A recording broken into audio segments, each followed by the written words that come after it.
gente poder ter um estudo bem apropriado da Constituição Federal, aqueles que são iniciantes, que ainda não tiveram um contato mais intenso com o direito constitucional, seria interessante inicialmente fazer uma leitura geral da Constituição, olhar a divisão da Constituição, como é que são os títulos, os capítulos, quais são os assuntos, como é que a Constituição organizou todos esses assuntos e tentar, a partir daí, ter uma aproximação com os temas, né? Então, a pessoa vai com isso conseguir saber quais são os temas que o direito brasileiro considera mais relevantes, que foram colocados na Constituição. E a partir dessa ideia geral dos temas, a pessoa também vai ter condições de perceber quais são as suas maiores dificuldades, né? E aí, para fins de metodologia, é sempre importante que a pessoa tenha, que o candidato tenha uma leitura completa, todos os assuntos, né? E não apenas que esteja apenas bem informado de um ou de outro. Então, o ideal seria que o candidato pudesse fazer um estudo mais intenso, né, daquelas áreas que ele reconhece como sendo deficiências suas, né, a partir dessa primeira abordagem da Constituição. E a partir daí procurar, obviamente, encontrar livros com os quais ele tenha mais afinidade, porque isso também é muito importante, que a pessoa estude a partir de uma obra cuja linguagem ou cuja a forma de apresentação seja mais próxima a ele, estudante, né? Isso facilita muito, né, a compreensão. Então, uma metodologia, claro, não existe uma fórmula mágica de metodologia para se estudar o direito. O direito atende a qualquer regra, né, metodológica, né? Quanto mais esforço, maiores são as chances. Direito é leitura, a pessoa tem que ter consciência disso, tem que se privar um pouco de algumas, né, de algum lazer ou de alguma outra atividade para poder se concentrar e fazer leitura, né? O volume de leitura é muito importante no direito.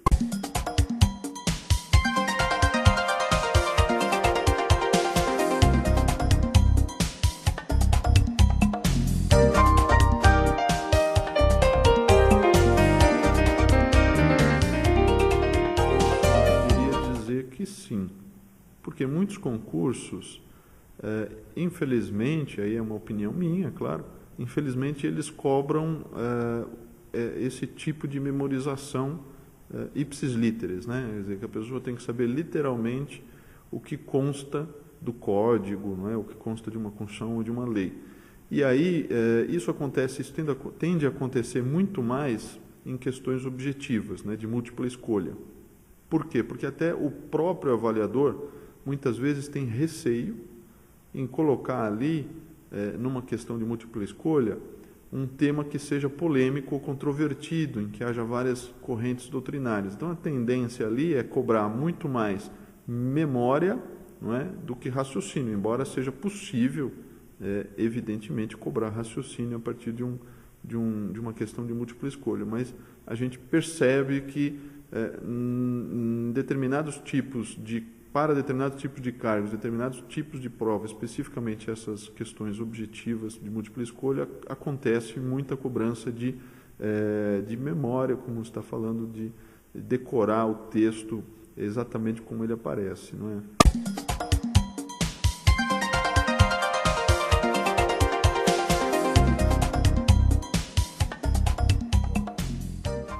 De pontos importantes, não, essa também é uma questão bacana, porque isso permite que a gente selecione. Não é possível todo mundo ler tudo com um grau de verticalidade, como a gente chama, né, com aprofundamento, ter um domínio completo de todos os assuntos. Então, tem aqueles assuntos que são realmente mais relevantes, caem mais nos concursos, né, alguns são sempre presentes em todo tipo de concurso, então a gente tem que saber quais são, né? Na área do direito constitucional, especialmente os direitos fundamentais, né? Preciso conhecer os direitos fundamentais, a questão da estrutura do Estado, especialmente, né, se costuma muito exigir algumas, dependendo do concurso, claro, mas questões sobre o processo legislativo, questões sobre como funciona o poder executivo, algumas questões sobre até administrativo, né, a questão dos princípios administrativos, da administração pública. esses costumam ser temas muito relevantes para o concurso público em geral.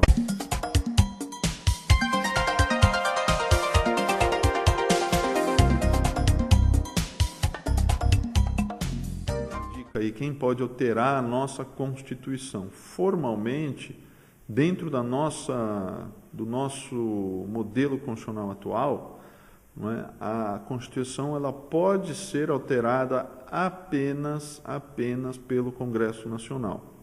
Existem diversas autoridades que podem sugerir. A gente tem na Constituição, e só na Constituição, né, a indicação de quem pode iniciar um processo de alteração da Constituição, a chamada PEC, Proposta de Emenda à Constituição.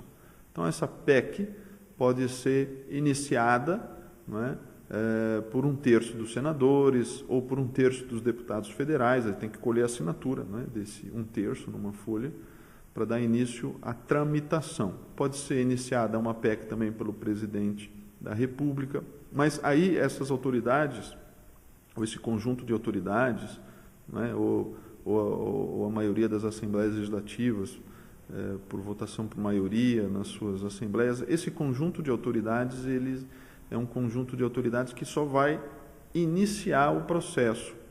Quem vai decidir efetivamente sobre a mudança da Constituição, a mudança de alguma parte da Constituição, né, não a troca da Constituição por uma outra, a mudança de uma parte da nossa Constituição, quem vai decidir é o Congresso Nacional, e só o Congresso Nacional. Vamos lembrar que a emenda ela não é promulgada pelo presidente da República, quer dizer, é o próprio Congresso também que finaliza o seu processo decisório. Quer dizer, então, começa no Congresso e termina no Congresso Nacional, e só o Congresso Nacional tem essa competência, porque é uma competência, né? Isso é uma competência legislativa, mas é uma competência legislativa muito especial, muito diferenciada, mas é uma competência legislativa.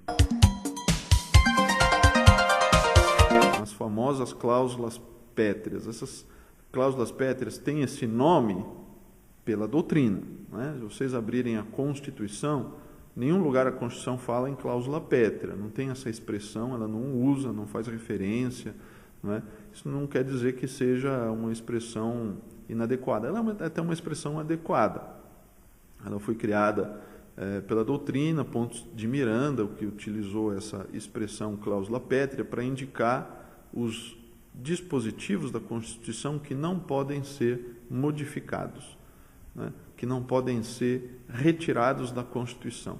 Então, esses dispositivos, por serem não são passíveis de mudança, né, eles são pétreos, né? Até o ministro Gilmar Mendes chama essas de cláusulas de eternidade. Quer dizer, enquanto tivermos na Constituição de 88, alguns dos seus artigos são permanentes, eternos. Eles estão imunes à competência do Congresso de mudar artigos constitucionais. Quer dizer, o Congresso não pode mudar esses artigos da Constituição.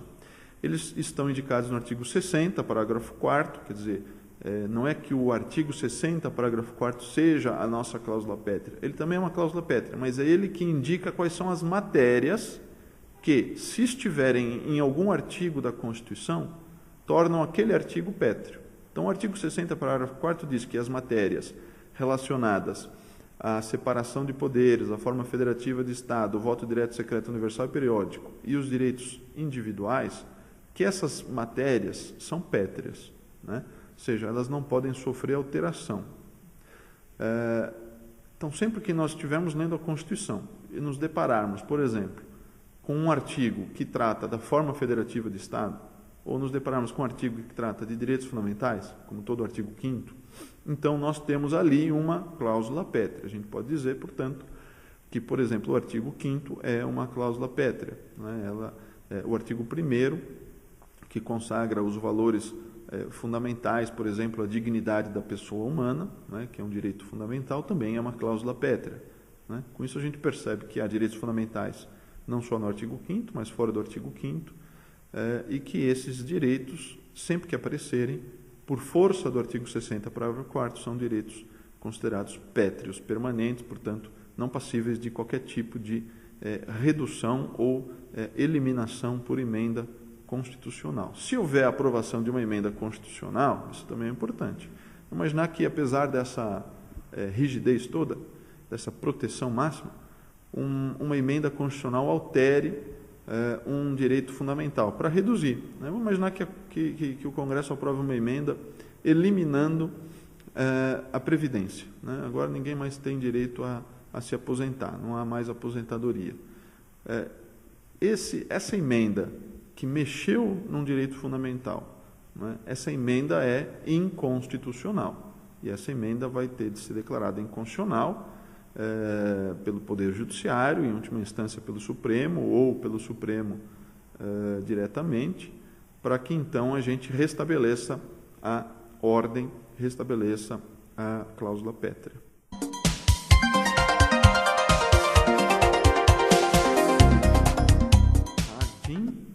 A DIN é uma sigla, na verdade até o Supremo usa as siglas e recentemente até mudou a sigla da DIN para ADI, né?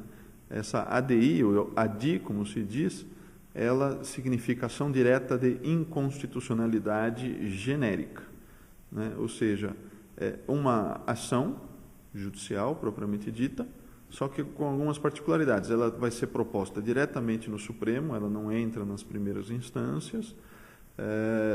O Supremo vai analisar esse pedido sem qualquer caso concreto, né? Sem analisar qualquer tipo de lesão específica a alguém ou algum grupo, não.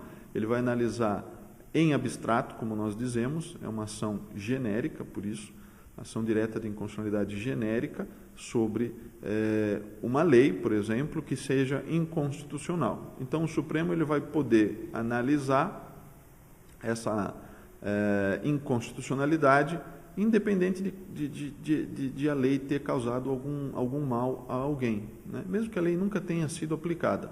O Supremo, numa ação direta, numa ADI, ele analisa, como nós dizemos, em abstrato a situação, ou seja, ele analisa a situação de uma maneira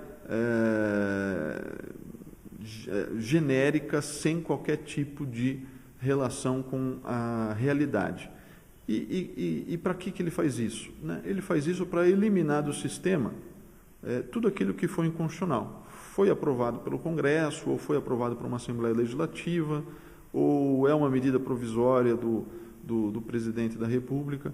Então, nesses casos, ele analisa para verificar se esse ato normativo é compatível com a Constituição. Se for compatível com a Constituição, ele declara que é constitucional. Se for incompatível, ele declara que é inconstitucional, esse é o resultado final da ação, declara que é inconstitucional e, com isso, o ato normativo é eliminado do sistema. Então, o Supremo, aí, por meio da famosa ADI, faz uma varredura, né, quando provocado, faz uma varredura para verificar se está tudo conforme a Constituição e, se não estiver, ele vai limpando, vamos dizer assim, limpa o sistema jurídico desses atos viciados.